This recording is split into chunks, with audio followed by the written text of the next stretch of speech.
Hi everyone, I hope you're doing well. In today's video, we will talk about the relationship between religions, organized religions to be precise, and spirituality. In the past, I have very often written and discussed about this subject with many people, and every time I observe that to this day, many souls still believe that both religion and spirituality are one and the same thing, when in fact they're not.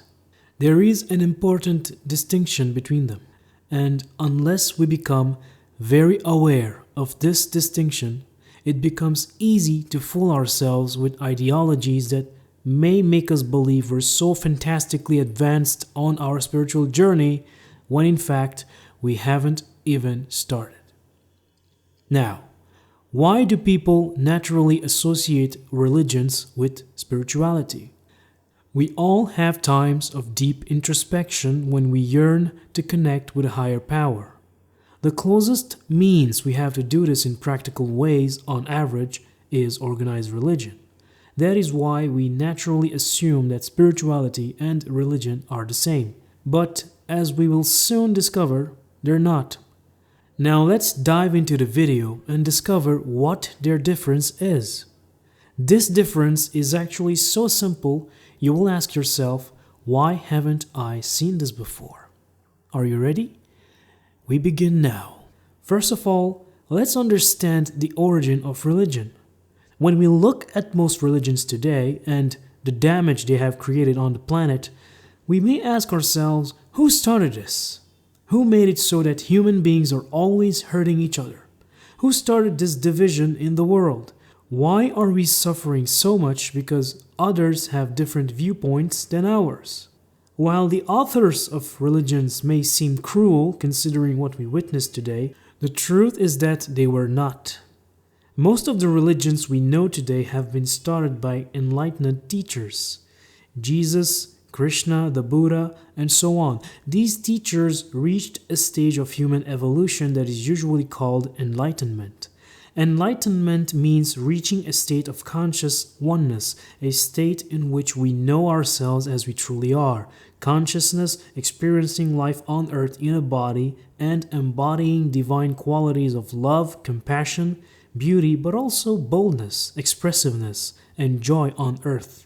Let's remember that the dimension we find ourselves in at this moment is a rather rudimentary level of awareness on average. Spirituals usually call it the 3D, a plane of existence where most people are consumed by their survival needs, by competition, by greed, by violence and brutality, and so on. Reaching enlightenment in this particular dimension, therefore, is quite the leap in human evolution.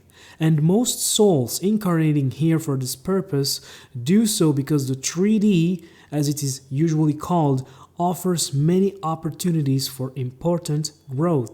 It is out of the compassion and love that naturally come out from growing spiritually, therefore, that most of these enlightened masters sought ways to serve their fellow human beings. Growing spiritually restructures our energy fields.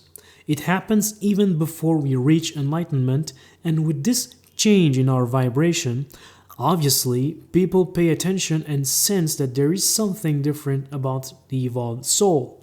If you're watching this video now, you may have observed it in your personal life, especially if you've been working on yourself for some time. People open up to you about their lives and actually seek your advice.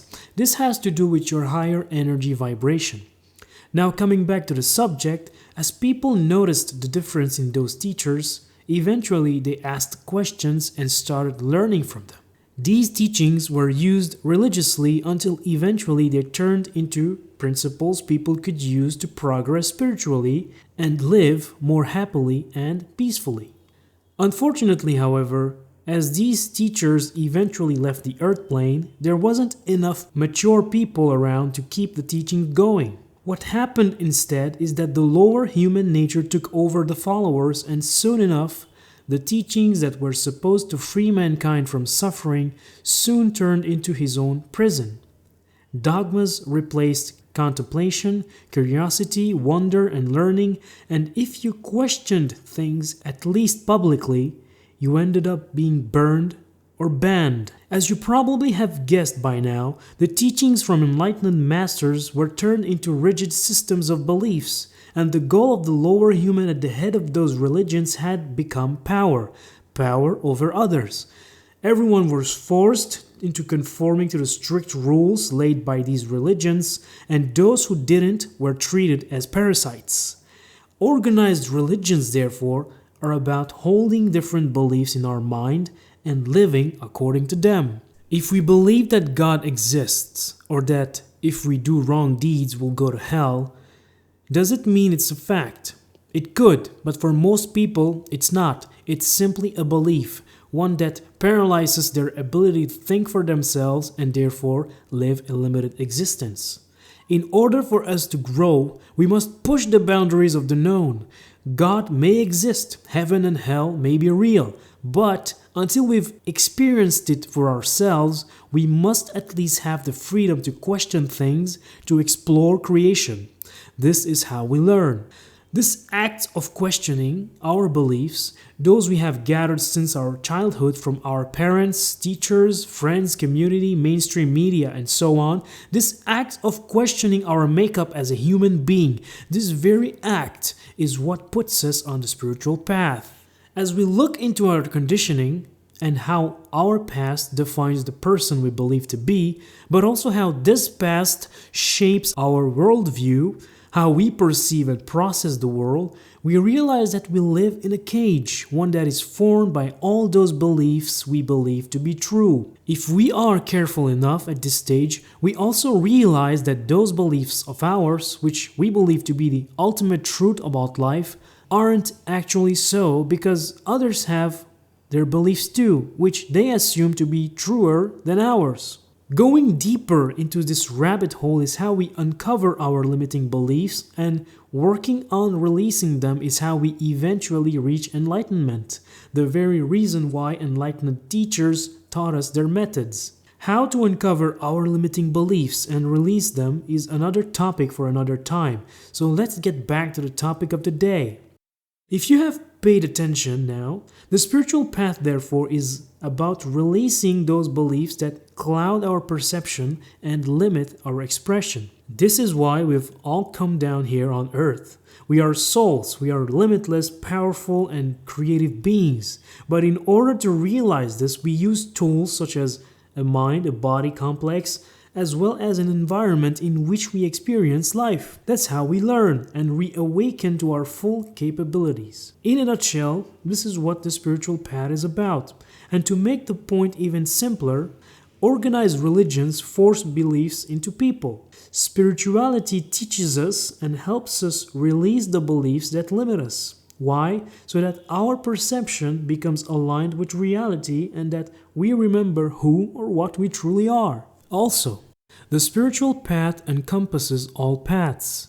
Whether we spend our time partying or meditating, we are all on the spiritual path because we are all on this journey to eventually realizing ourselves as we truly are.